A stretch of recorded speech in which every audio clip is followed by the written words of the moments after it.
एक ही है स्क्रीन तो इससे ये यहाँ पे लगा दो ये नहीं मोती लग रहा ये मैं आपसे बाबा मेरा सब अपना माल हाँ। वो भगवान रहता है, और वक्त चेंज हो गया भी होगा उसी के है लग्न मन में बस उसी का ध्यान रहता है। आगे बोले थे लेते थे हम। जब से मेरे पिता मेरा तो अपना कुछ ऋषि साथ ने उन्होंने अपने डाले ये प्रण किया है अपना माल कि डाला मेरे पति भगवान वो मेरी विष्णु यहाँ होंगे। दो पार लगती है तभी से बस उन्हीं के ध्यान में जीवन बिता रही, इस सारे संसार से ये बंदे भी लोग हैं। कर बस उन्हीं के चरणों में लौ लगा रही। परंतु प्यारे ने अभी तक कृपा नहीं की। निराशा के अंधकार में आशा की ज्योति नहीं डाली। कौन जाने कब तक, मेरा भी जाने का टाइम है कौन जाने कब तक स्वामी मिलेंगे आन कर और निज सेवा मिलेंगे जान कर पहचान कर। कब तलक यूं ही फिरूंगी ठोकरें खाती हुई, शोक और संताप में जीवन को बर्बादी हुई। मैंने ले लो रखी है आप अंदर फोटो मारेंगे 4 दिन का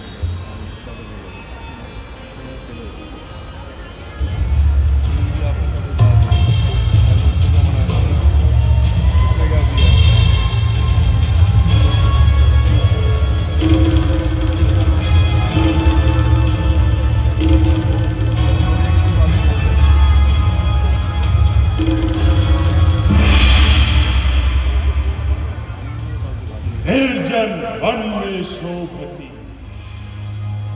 ऐसी सुंदर नाव जैसे मोती कीच में चमकत है हर बार। नहीं नहीं, कदापि नहीं, यह है तो इससे भी अधिक सुंदर है।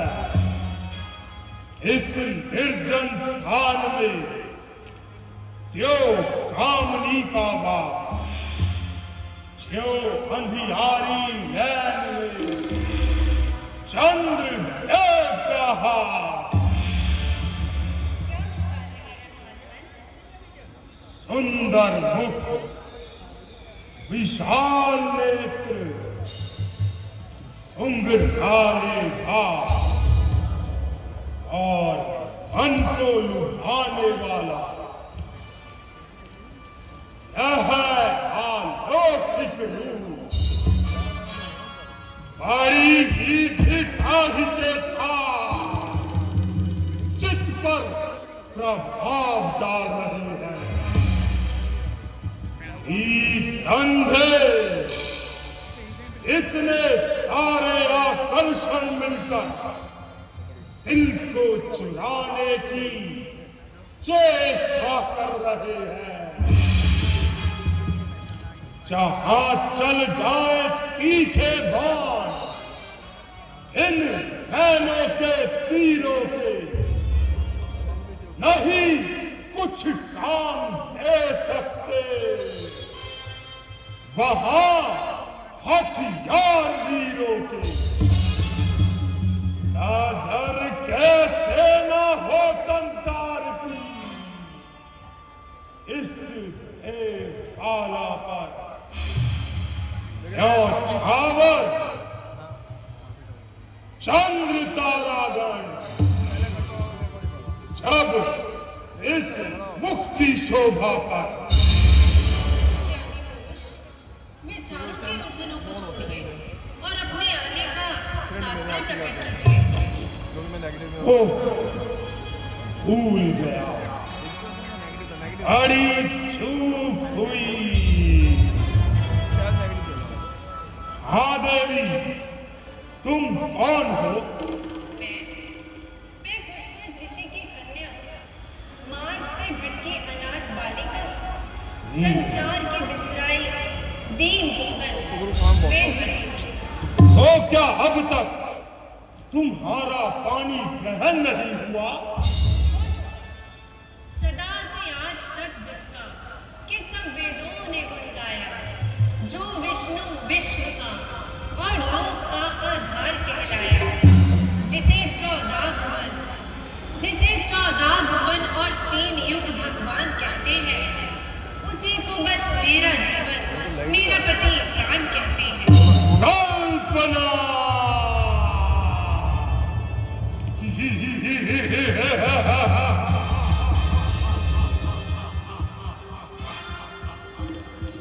झूठी कल्पना!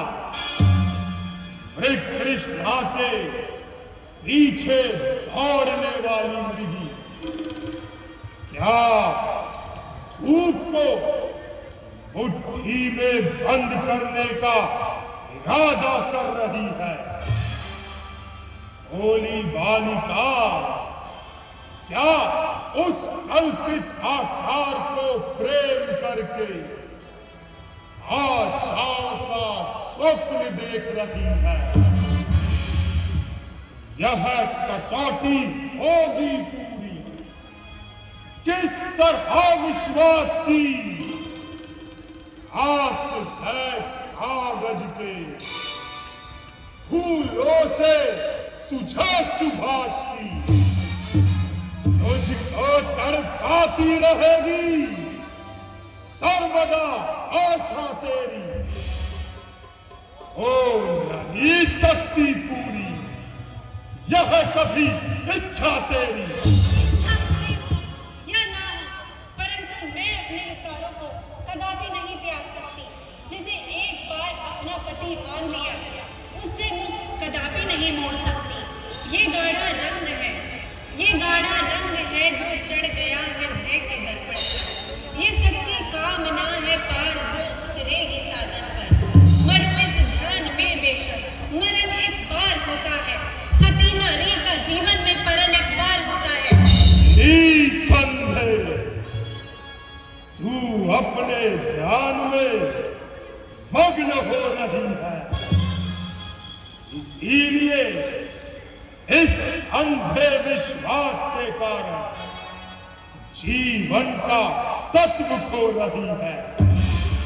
परंतु देव संसार के सुख बार बार नहीं मिला करते। अरे भोग के साधन नित्य इकट्ठा नहीं हुआ करते। जब यौवन की यह झलक चली जाएगी तो इस दिन को याद करके तू बहुत पछताएगी। संसार के सुखों में फंसाकर मुझे सतमार्ग से विचलित करना चाहता है। नाशवान कामनाओं का मैल मेरे हृदय पर चढ़ाता है। नहीं समझा है अब तक किस कदर है मान अबला का। प्रण ये प्राण से प्यारा है हमेशा जान अबला का। मिले जो राज दुनिया का, मिले जो राज दुनिया का, वचन पर वार दूंगी मैं। तेरे सोने की लंका को एक परन पर वार दूंगी मैं। सौंदर्य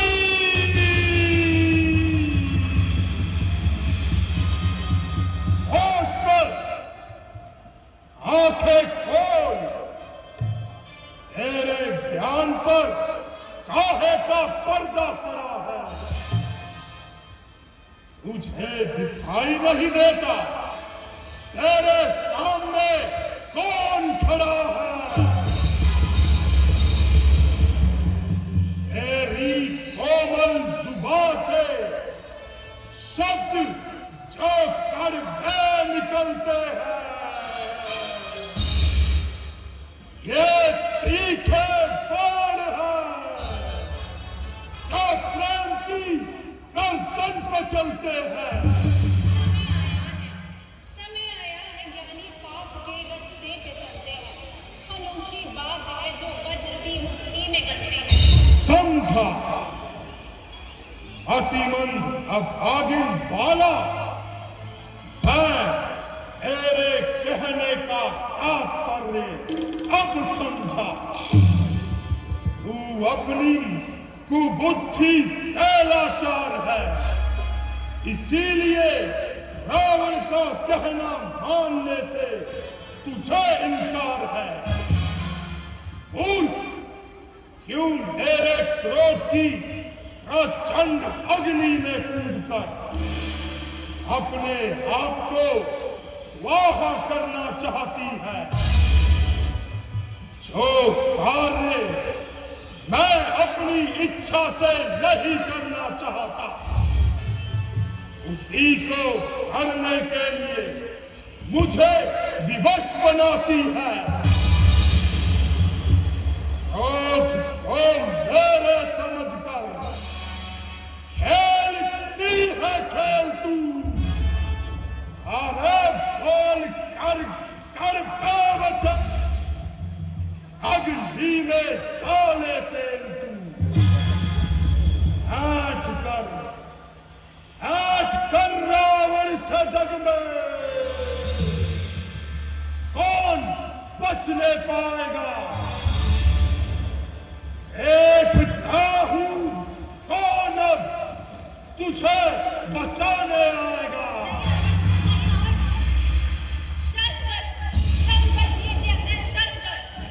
बस आगे मत बोल, बहुत कुछ सुन चुका हूं। बंद कर अपनी कहानी को, अन्यथा इसी अभिमान में खो देगी आखिर जिंदगानी को। जिंदगानी? क्या जिंदगानी का मोह दिखाकर भी मुझे अपने वश में लाना चाहता है? क्या अपनी वीरता से डराकर अपनी वीरता का सिक्का जमाना चाहता है? जाओ चंडाल, यहाँ से अभी चला जा। यदि तुझमें लाज है तो मुझे अपनी सूरत न दिखा। देखना पापी का मुंह भी एक भारी पाप है। इसीलिए ये मेरे मन में ये घोर पश्चाताप है। अरे मन दुखाकर दीन का क्या हाथ तेरे आएगा। याद रख रावण, तुझे ये तेरा पाप खा जाएगा। ओ इतनी ढिठाई, इतना अभिमान, देवताओं के महाराजा रावण का यहाँ तक अपमान। सामान्य हर की शक्ति जिसके चरणों में रहती है,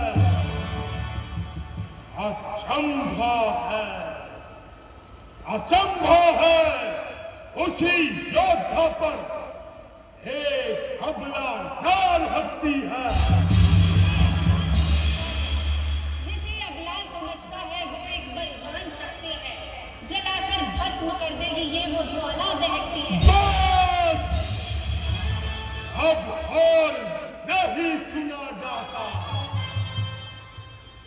जो हुआ अच्छा हुआ, वो ध्यान ही बेकार है। एक मेरा हाथ अब तेरे गले का हार है।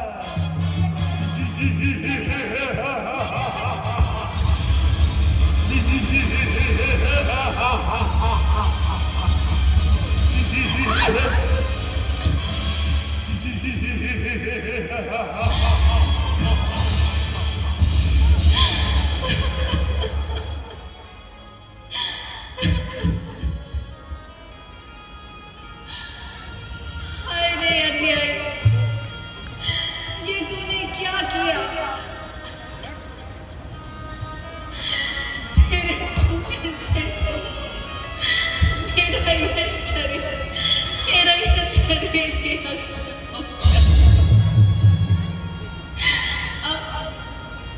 अब ये मेरे देव को पेट नहीं हो सकता।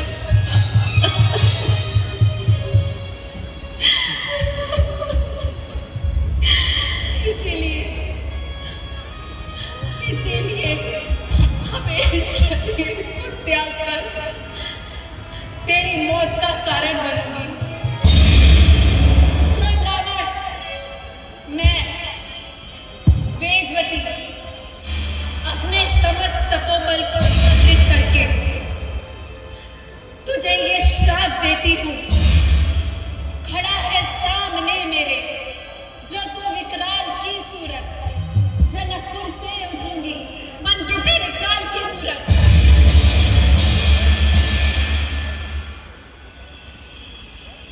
बन के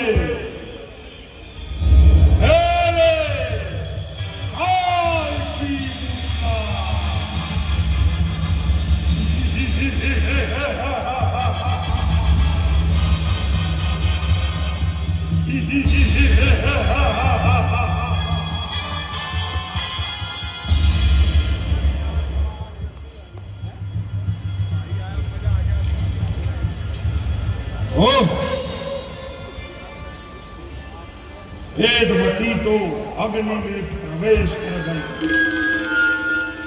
और मेरे हाथों में अपने यह केश दे गई।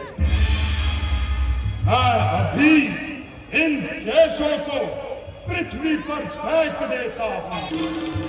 सावधान लंके, सावधान। यदि तुमने इन केशों को धरा पर छोड़ा तो तुम्हारे इसी क्षण शीश के 10 टुकड़े हो जाएंगे। सावधान हो जाओ लंके। ओह,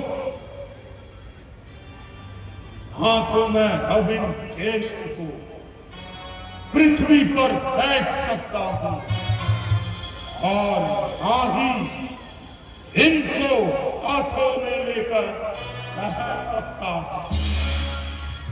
अब मैं क्या करूं?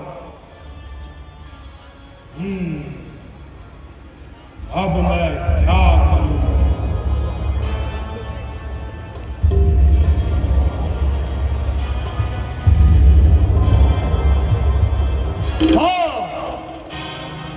केवल दैत्य गुरु शुक्राचार्य ही मुझे इस समस्या का निवारण बता सकते हैं। मैं अभी दैत्य गुरु शुक्राचार्य का आवाहन करता हूं। दैत्य गुरु शुक्राचार्य प्रकट हो। दैत्य गुरु शुक्राचार्य प्रकट हो। दैत्य गुरु शुक्राचार्य प्रकट हो।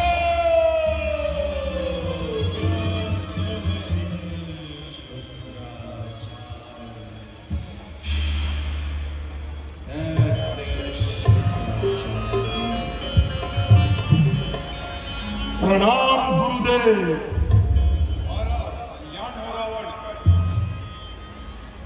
लंकेश, हमें इस प्रकार बुलाने का क्या कारण है? हे गुरुदेव, श्री कुशध्वज ऋषि की सुकन्या जिसके सम्मुख मैंने पानी ग्रहण का प्रस्ताव रखा, परंतु उसने मेरा प्रस्ताव अस्वीकार कर अपने केश मेरे हाथों में छोड़कर खुद अग्नि में प्रवेश कर गई। जब मैंने इन केशों को पृथ्वी पर फेंकना चाहा, तभी आकाशवाणी हुई कि यदि मैंने इन केशों को पृथ्वी पर फेंका तो उसी क्षण तेरे सिर के 100 टुकड़े हो जाएंगे। अब हे गुरुदेव, आप ही मुझे इस समस्या का निवारण बताओ। तुम तनिक भी चिंतित ना हो। ऐसे समाज को किसी भी प्रकार की विपत्ति से बचाने की हमने प्रतिज्ञा की हुई है। हम तुम्हें इसका उपाय भी बताते हैं।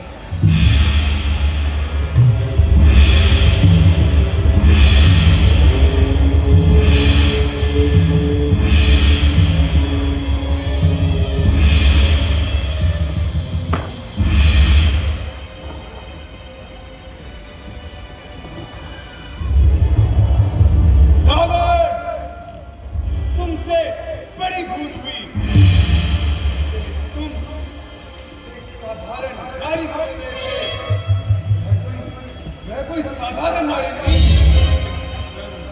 वेदवती के रूप में स्वयं भगवती थी। जहां तक मुझे ज्ञात है, इस जन्म में नहीं, आने वाले किसी भी जन्म में वही तुम्हारी मृत्यु का कारण बनेगी। मेरा तुमसे अनुरोध है कि किसी भी पतिव्रता नारी को अपमानित मत करना।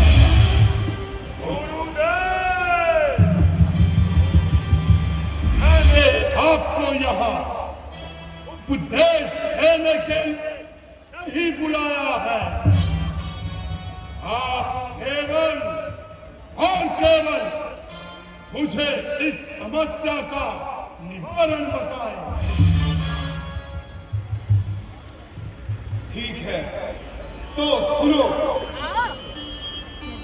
एक बड़ा सा कलश लगाओ, उसमें उस विष्णु भक्तों का रक्त भरो।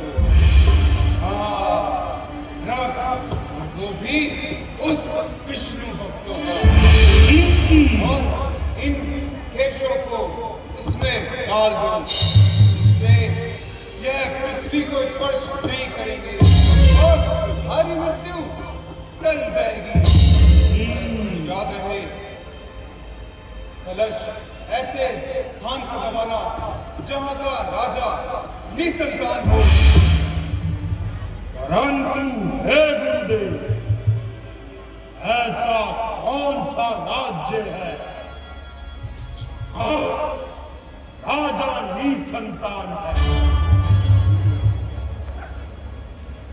मिथिला नगरी ही ऐसा राज्य है जहाँ के राजा जनक निसंतान था। हम यह कार्य घोर होने से पहले पूर्ण कर देना।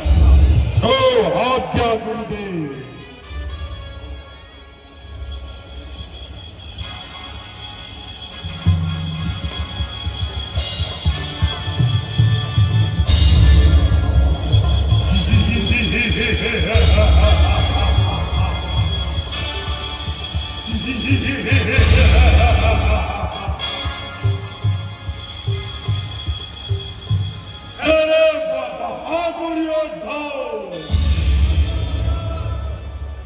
अरे जहां भी विष्णु भक्त दिखे उनका लहू लाकर एक कलश में भर दो। सारी सृष्टि पर त्राही त्राही ला दो।